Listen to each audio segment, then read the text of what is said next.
আসসালামু আলাইকুম রাহমাতুল্লাহ। মুসলমানদের দৈনন্দিন জীবনে প্রতিটি কাজই ইবাদত।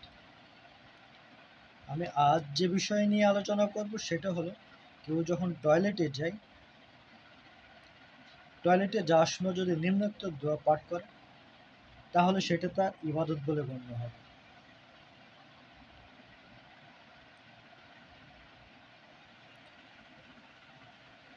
দোয়াটি হলো, আল্লাহুম্মা ইন্নী আউযু বিকা মিনাল খুবুসি ওয়াল খাবাইস।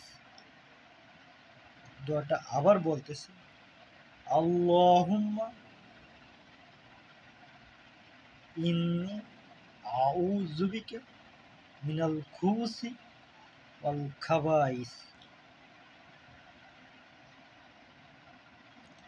যার অর্থ, হায় আল্লাহ, আমি আপনার আশ্রয় প্রার্থনা করিতেছি